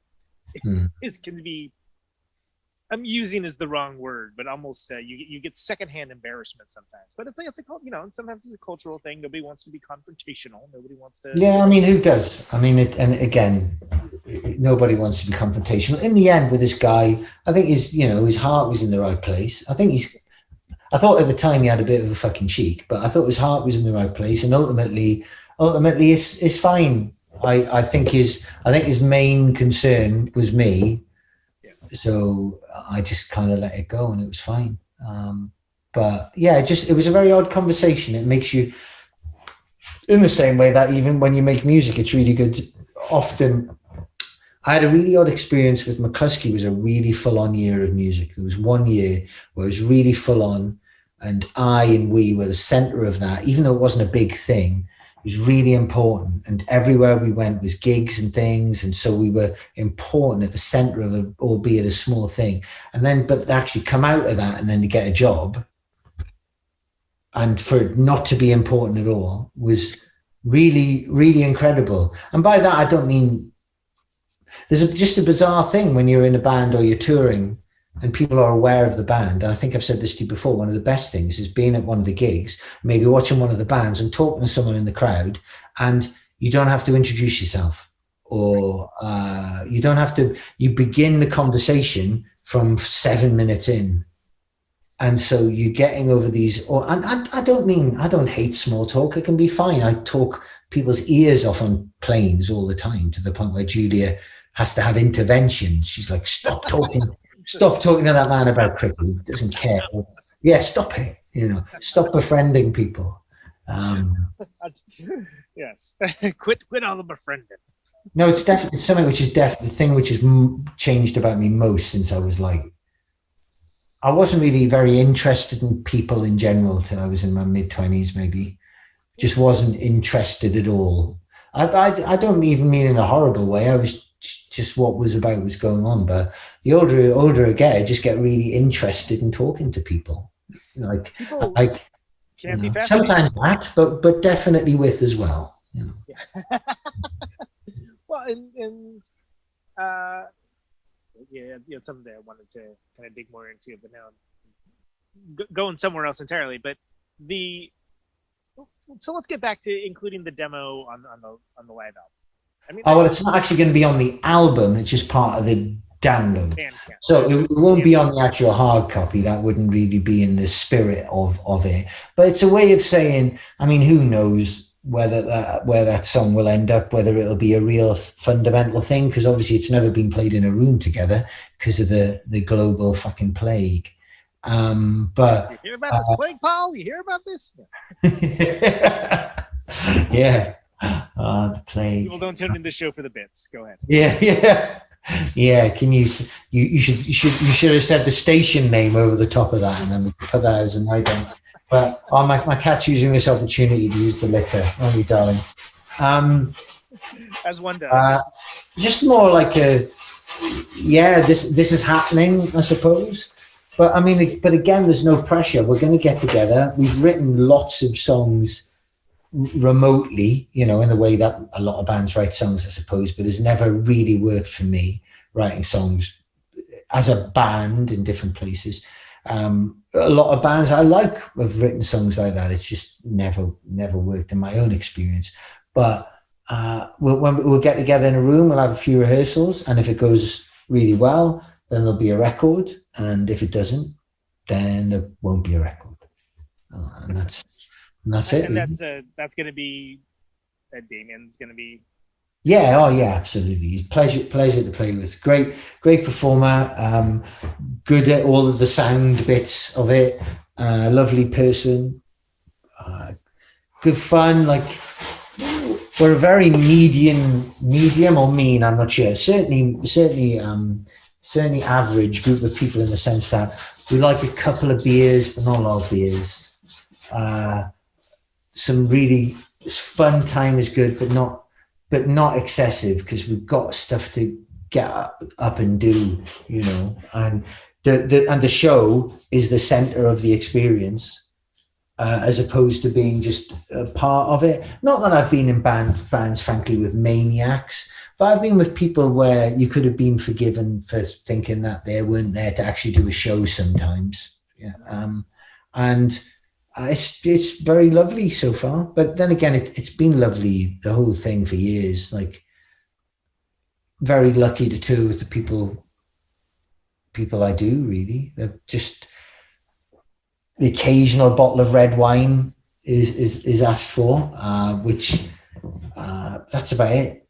There's no, again, the level we do it at, if there was any part of that experience which wasn't fun, like a particular show we play or whatever, then we just don't do it. We just don't do it. And that's actually fantastically liberating in some ways, even though it means you've got to scrap and scrape in other parts of your life to pull everything together. Nobody tells us which songs to play or whatever. And if there's a problem with the venue, we can bitch on about it. And someone from the label's not going to go, he's a pretty negative guy he is. It's like, yeah, well, when things are shit, I say they're shit. Get over it. But yeah, it's all good.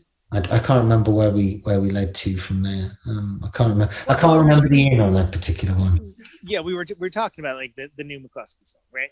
And I think for each of the bands, whether it's Future Left, whether it's McCluskey, whether it's Christian Fitness, kind of has its own voice, its own lexicon, if you will. But there's a through line for all of it, obviously, clearly.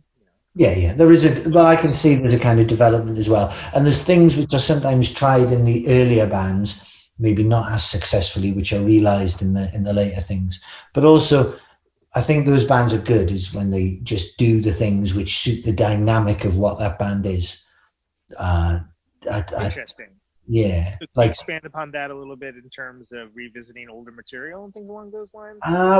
For example, the songs I know, for example, would be better.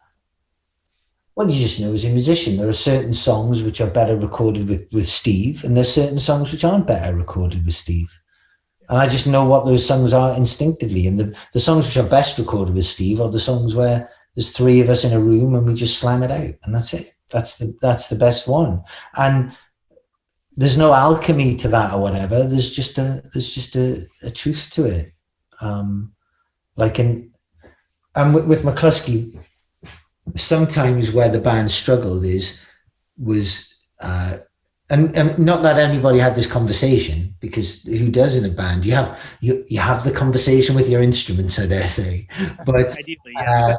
but so you do kind of, the first album really wasn't an album, but the second album, Do Dallas, was an album, and it's got, without anybody trying for it, a format, as in distorted bass sounds cool, I sing nonsense, a thing, a high guitar thing.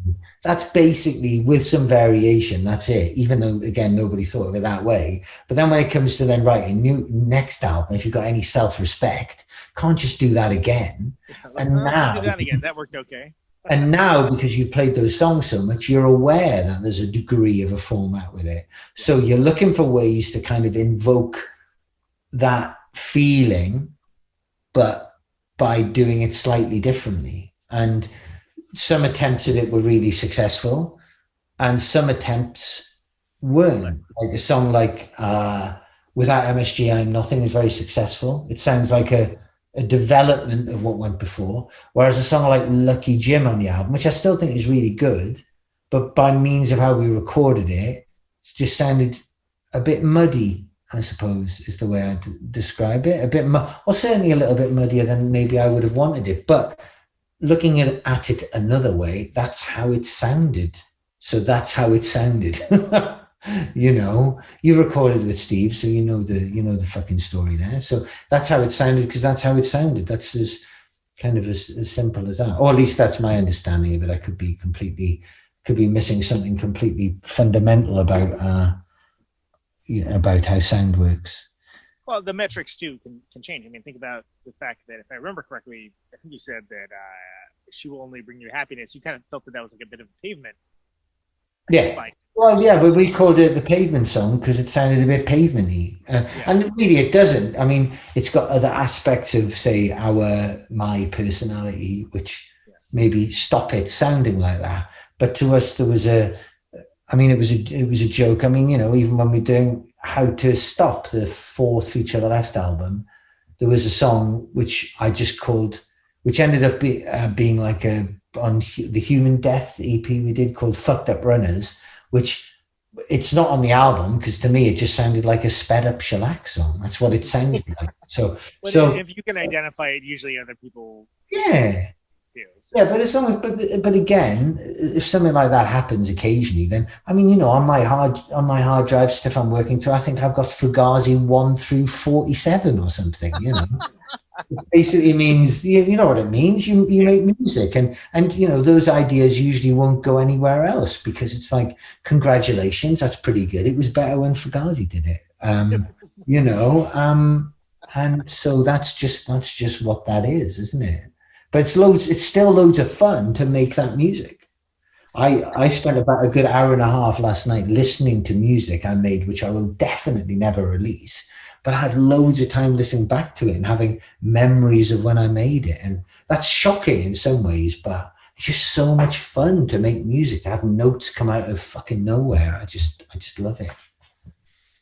There's also, speaking to that earlier point though, about there's the songs that you think is like, oh, that's clearly, you know, such and such ripoff or whatever, and then other people just don't hear it at all. Or even better, that when it goes through the meat grinder of whatever your creative outlet is, whatever the band is, that it just ends up sounding like you afterwards. And yeah, absolutely. Or it ends up just sounding like you because of whatever it is that, I mean, I can take, because like I've said to you and a million people, and the reason I've said it is because it's true. I am trying to do pop music. To me, it's or rather my idea of pop music, where the ideal song is, that's how I escape my certain fate. That's the ideal for me. But no, that is the ideal song because it's loud and noisy and makes you want to hurtle into walls, but it also has a soul, and it has a tune which it just has a tune which makes you ascend. Like, it's incredible. But they're all meant to be pop songs, but they don't necessarily come across that way because your personality gets in the way and spoils everything. But by spoil, I mean hopefully gives it its flavor. For me, it's all about you got this idea, and say if you're playing certain types of chords, it might sound like a particular type of band, but your own personality should. I've got a song at the minute called Tomb Hair, right? I don't know what tomb hair is. I've had to make up whatever tomb hair is, but it's when you sit in a coffin for too long and your hair adopts the shape of the coffin, perhaps. Yeah, maybe. Or I was more thinking about the hair you want when you die. You know, the hair which is always identified with you. Not that hair is particularly important to me, but. Anyway, I don't know how I got here, but it's a really great song. It is. It uses the vernacular, pretty rocking, but it's just not me. You know, it's just not. Or at least it isn't at the minute. Maybe, and I keep going back to it and going, this is great. It excites me to listen to it, but there's something about it which I don't know. I'm not that I'm not comfortable with it. It's just not quite working. I must have spent 12 hours listening to this 2-minute song, trying to work out what it is, which isn't not right, but just not appropriate. It's hard to describe anyway. maybe I'll hear the song one day and you'll know instantly and you'll go, it's that, Falco. So. Well, think about it in terms of like, you can have a perfectly fine, lovely jacket that's wonderful, beautiful in every way, and then you put it on and it just doesn't look good on it. Yeah, something about the fit doesn't quite work or something. Yeah, the fact that it doesn't work for you. I generally don't do anymore the very short, quiet, loud dynamic. This song does the quiet, loud dynamic, but it's got a real proper like just flow to it. It's great, and I listen to it and I'm really excited, and at the end I go, nah, and then I play it again and I'm like, yeah, all the way through I'm like, definitely this one's great, and at the end I go, nah. So I'm not quite sure what's gone wrong with my over to the dustbin of history, unfortunately. Yeah. Well, no, I'm determined this one is going to make it, or maybe it has to be there as an oddity, or maybe it isn't on a record. Maybe it's this is what this is. It isn't really what this is, but it is what it is in and of itself. Oh, I've said it in and of itself. Nerds and Weirdos, the Christian Fitness Collection. Yeah, but that's the thing, isn't it? You're doing something which I've got to be careful. I mean, I try to be careful, but there's so many songs to release. I went through songs for the Christian Fitness album and I was 46. And including future to left and McCluskey ideas. I'm at 88 ideas at the minute, and I just want to release. Man. I just want to release them. I just loads of fun. I mean, 40 of them are objectively shit. You know, of course they are. Well, anybody else would think that, but it's just so much. It's just so much fun. It's actually astonishing that something which costs relatively so little money. I mean, you don't need expensive guitars or whatever. I mean, I've got a decent monitor now and some $300 speakers, and a decent setup, which has taken me years to build up to make music on. But making music for an individual in a Western country is pretty cheap to do now compared to when we started making records.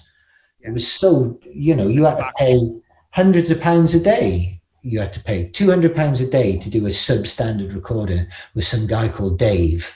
And now you can fucking get the sound up. Yeah. Now you can genuinely record at home to a level which at least tells you whether you know what you're doing or not. It's really amazing. Fair play to time. It has brought some rewards.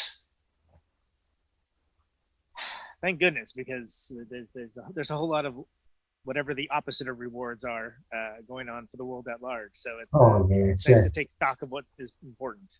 Well, like you said about Biden, though, even though you mightn't agree with the full content of the text, at least you can agree there's a plan rather than a bizarre reality television show fed through the filter of apparent mental degeneration, which is, yeah. At least there's something. At least there's a rash, and at least there's a way you have of dealing with it and passing the information you're being given, as opposed to this crazy, are we all going to die tomorrow sense of unreality. Which was a weird but yet palpable relief of just like, oh, God, what feels different today? I was like, oh yeah, there isn't the same level of like oncoming dread that happened anywhere for the last 4 years. And it's, next thing we got to work on is, okay, let's get an agreed upon set of facts. Even like, you think I'm an idiot, I think you're an idiot. We don't agree on literally anything, but it would be cool if we could agree upon actual facts. That's like the next step. Yeah, well, that isn't. Well, the thing is that a feasible step? I don't know. I mean, it's. I would be honestly. This is gonna maybe not endear me to some people, but I'd be fine with just those people not being platformed. That's fine. Let them work it out. Well, as far as I understood when I was younger, not that I knew anybody who voted for the Conservative Party, but the general idea was that people on the left were do-gooders with airy-fairy ideas of how society could be, but frankly were idealistic to the point of naivety. And there is certainly truth in that, even as someone who's on the left, there is certainly truth in that. But the idea, or the counterpoint of that, was people on the right were sometimes a little heartless, but at least they were competent. There was a competence, there was an efficiency that maybe their regulation that they brought to certain, to public life, to public and private life. Whereas now, I'm not breaking any new ground here, am I? But that's simply not the case, is it? There's a grift going on, and even though the grift happens on the left as well, but the grift on the right is shameless and total, and it's look at all the money raised for election integrity with air quotes, where it's like, oh yes, you're definitely helped to protect all of the elections by giving these people all of your money. Like that's exactly what that's going to go to. Yeah, absolutely. I mean, it's fucking bananas is what it is. Because again, you're just talking about a series of bad faith arguments. I mean, not that the Lincoln Project is much better. Don't get me wrong. There's grifters all around. Grifters can grift. Yeah, of course. But there has to be there has to be at least a moral center. You can't have people involved in politics who object to the right of other people to exist.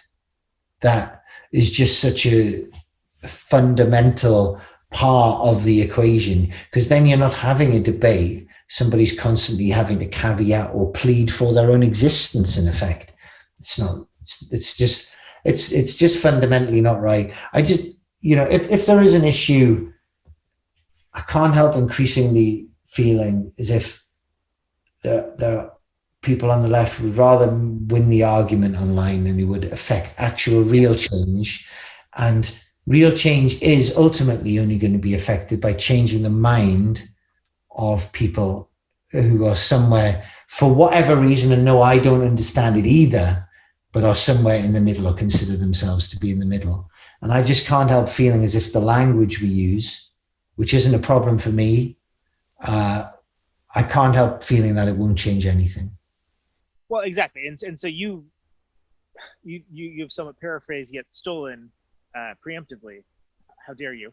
My take on things, which is that I feel like there's a lot of people that would rather be correct than to accomplish any meaningful goals. And I think that's an unfortunate statement of the times, that people are feeling so disempowered and so disadvantaged to everything that, as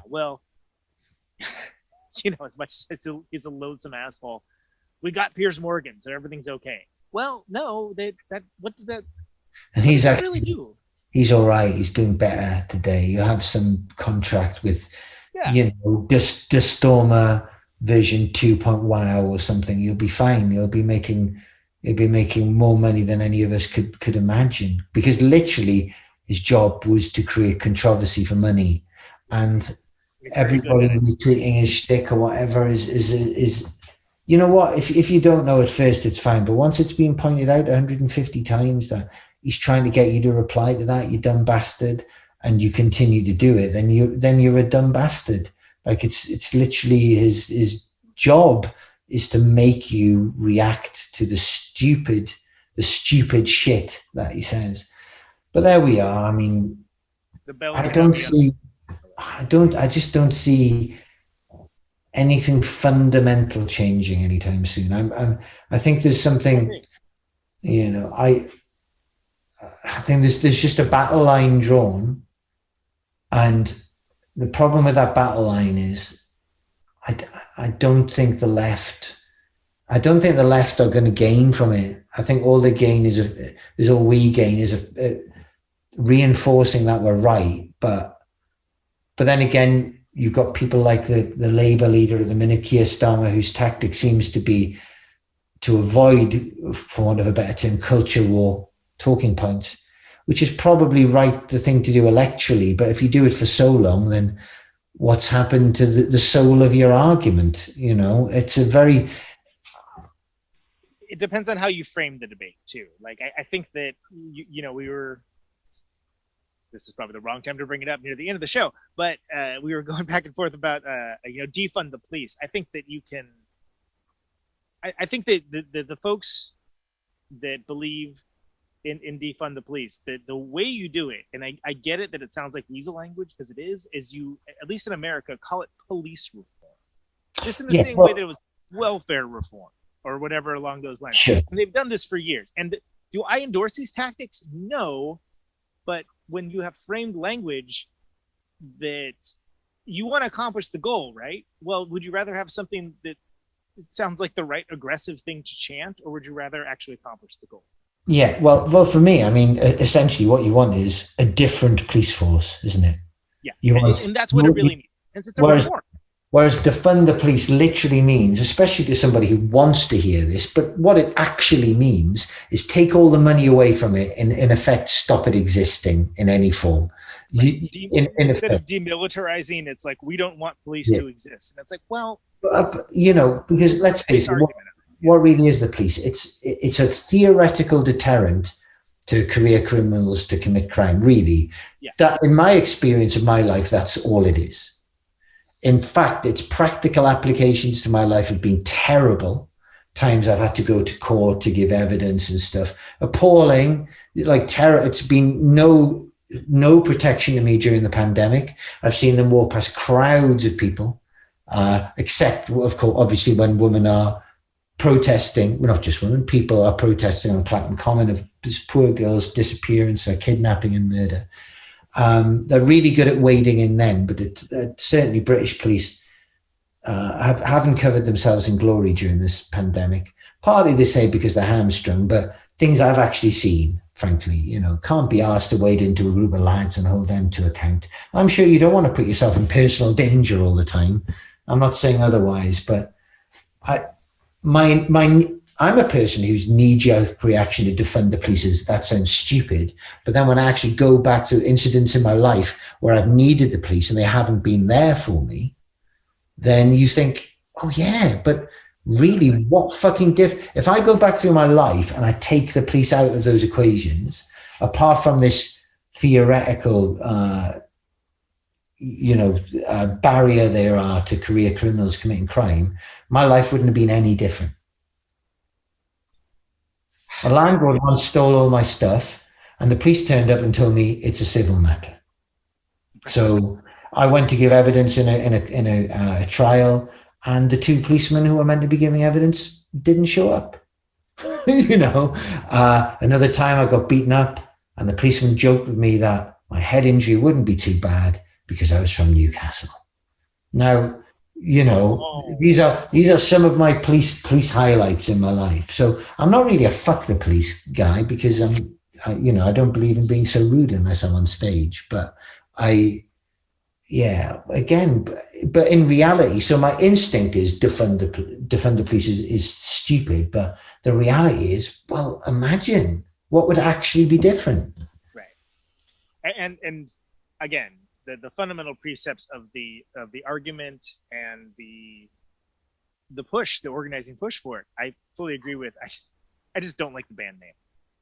No, of course. But what I've just said is, that's my rather privileged take on it, generally speaking. Some people, two white guys talk about police, but some people don't want to. Yeah, but still, I've had a lot of experiences with the police in my life. Yeah, probably not as much as as a person of color in particular situations. I would more than concede, but a lot of other people would more be concerned with the police being defunded, so they weren't, like you were saying, in effect, a military force in their communities. Whereas in my life, what I've more felt is the absence of the police, despite them being an institution that I've actually paid for. So in a sense through my taxes. So yeah, it's I don't know. I would love to believe there'd be fundamental reform coming up, but again, usually people on the left, especially over here, not on the left, I'm not talking about politicians necessarily, but a lot of the more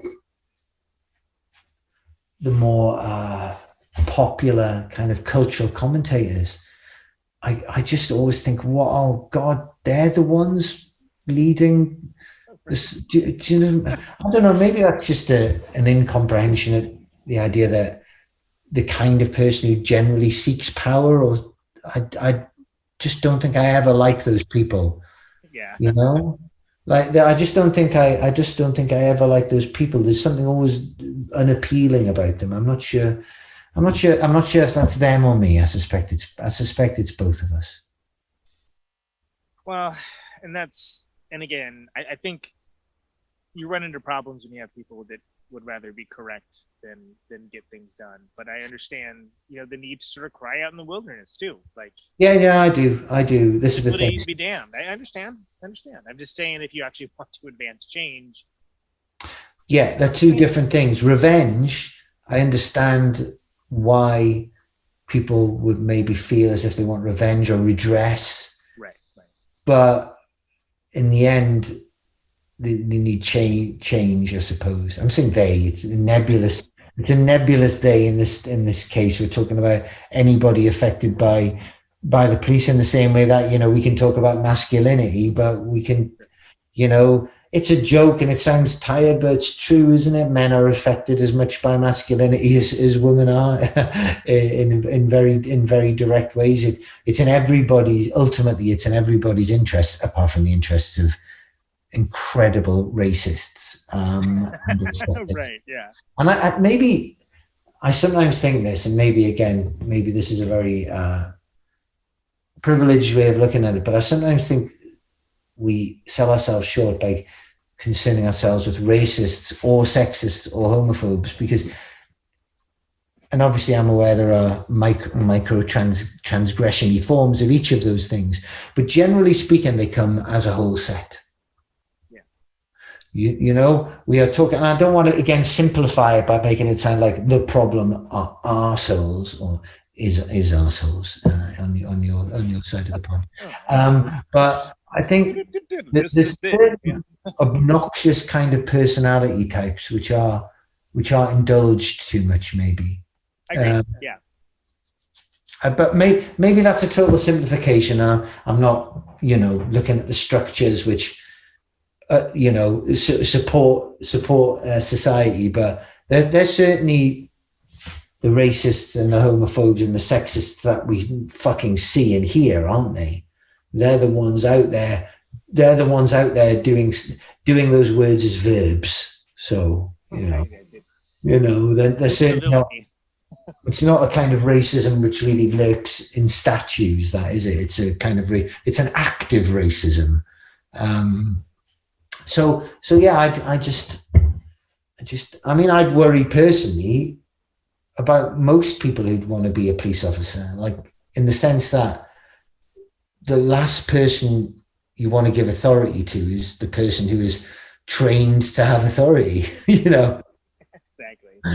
You know what I want to do? I want to control people. Well, congratulations. Here's a weapon. Go out and control people. Being very simple. I've met human individuals who are policemen who are nice people. Of course. And again, all cops are bastards. It looks cool, but I don't know if that. I don't know if that actually gains anything as much as just is it just a cry in the darkness. It doesn't mean it's not valid, but when I see it, it makes my heart sink. Maybe it makes my heart sink because it has to happen. As opposed I always think back when this kind of stuff's being discussed. I always think back to the great historical text, the classic film Clash of the Titans, where the statues, the fella who was done wrong. I forget his name. Was it Calabas? Yeah, they gets turned into Huckleberry Finn. It was, yeah, Huckleberry Finn. He gets turned. He says, "I want justice," and then the statue, which I believe is the stand-in for Hera, says "justice or revenge." And I think we're at the justice or revenge aspect of things. And yes, I did just drop a Clash of the Titans reference into this podcast, and you are welcome, America and the world. Well dropped, sir. Well dropped. Timed to an absolute perfect degree, I must say. It was.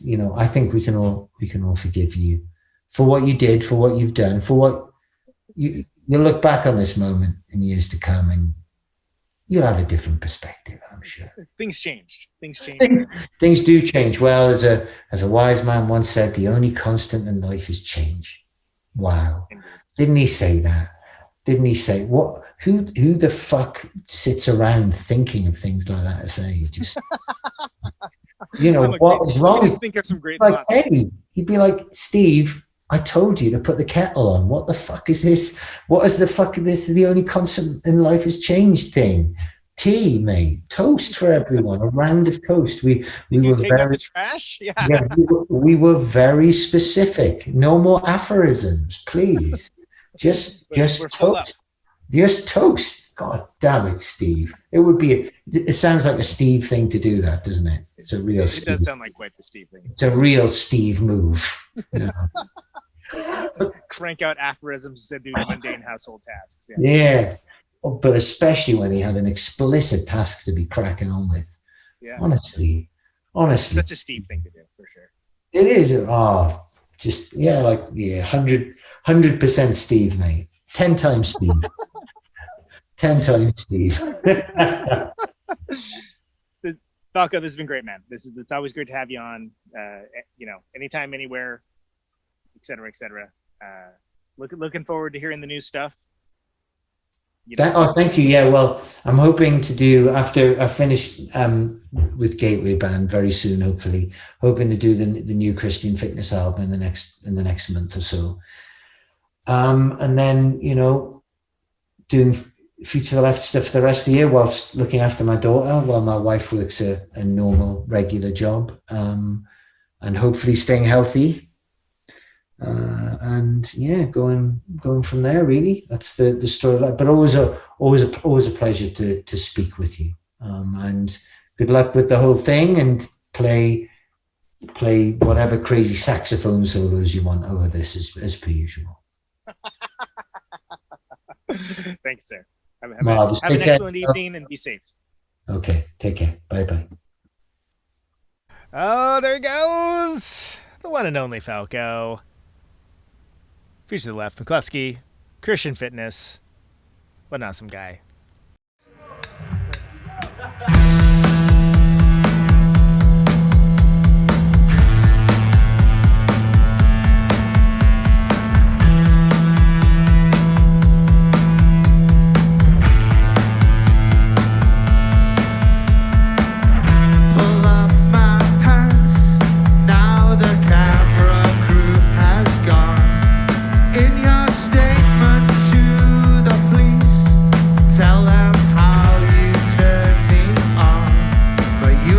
An ugly child, you such an awkward child, but you're such a stupid child.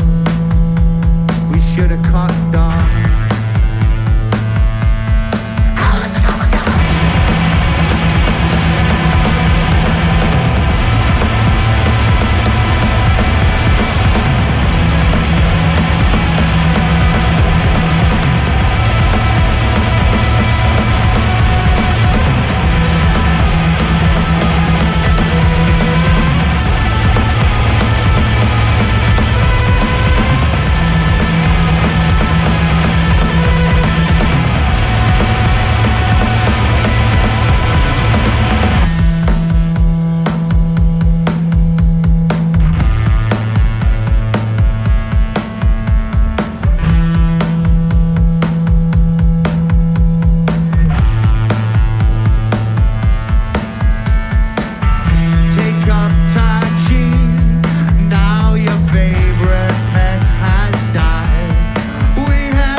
Killer.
Eritrea. That is off of the excellent classic. Now classic. Is it a classic? Sure, it's a classic. Record Travels with Myself and Another by Future to the Left. Fantastic Future to the Left featuring the amazing Falco, my guest for this episode. Episode 241, Protonic Reversal. Before that, we had Alan's the Cowboy Killer off of the excellent Gateway Band. McCluskey with an asterisk record.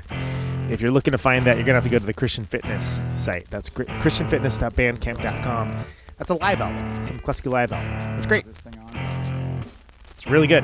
I highly suggest it if you're a fan of that band. It's something like 21 songs and a demo. A demo of new things from McCluskey. Anyway, name of the show is Conan Neutron's Protonic Reversal. Thank you so much for listening to it, as always. The show airs on Radio Nope. Usually Thursdays. 8 Eastern, 7 Central, 6 Mountain, 5 Pacific. .com, say yes. Archives of the show, protonicreversal.com. Always free. No ads, no sponsors.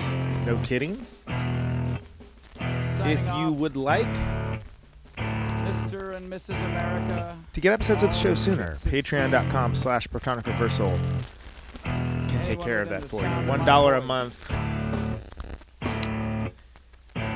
will get you there. No ads, no sponsors. No kidding. I've got Thanks to everyone for sharing the show around.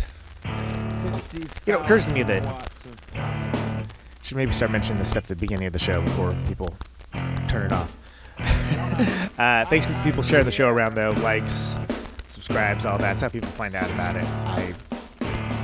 What am I going to say? That's the world we live in. So it's appreciated. Nice things said about the show, sharing the episodes around. That's what people find out about it. Thank you very much. Stay safe out there. Can you hear me now? And take it easy. Out on Route 128, dark and lonely. I got my radio on. Can you hear me now? Can you hear me now?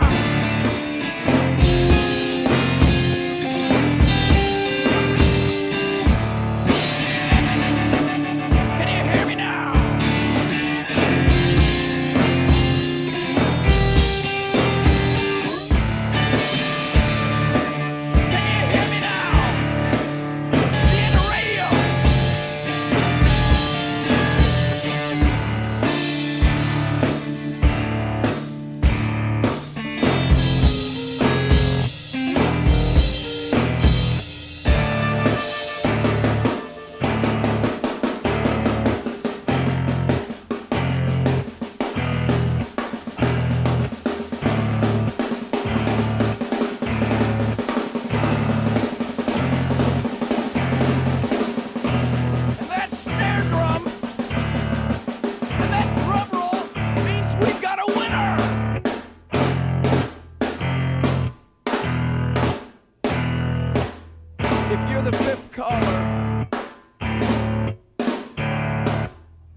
Welcome to my top 10.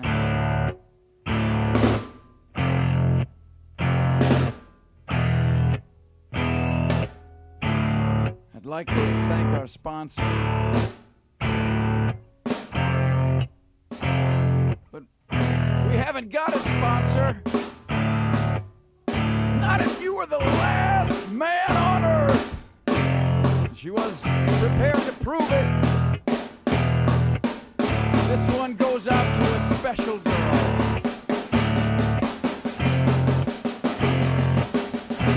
But there is no special girl.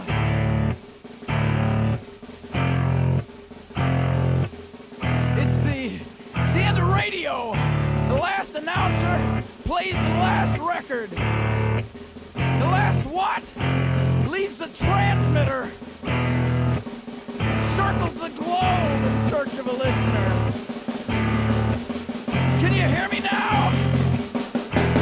Can you hear me now?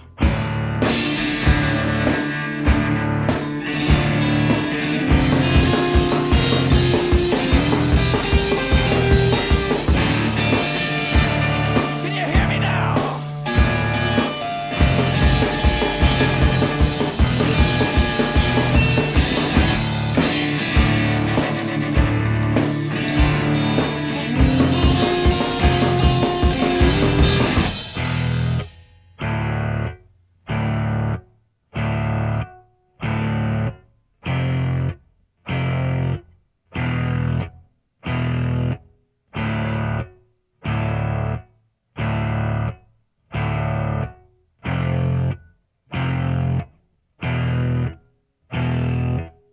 Is it really broadcasting if there's no one there to receive?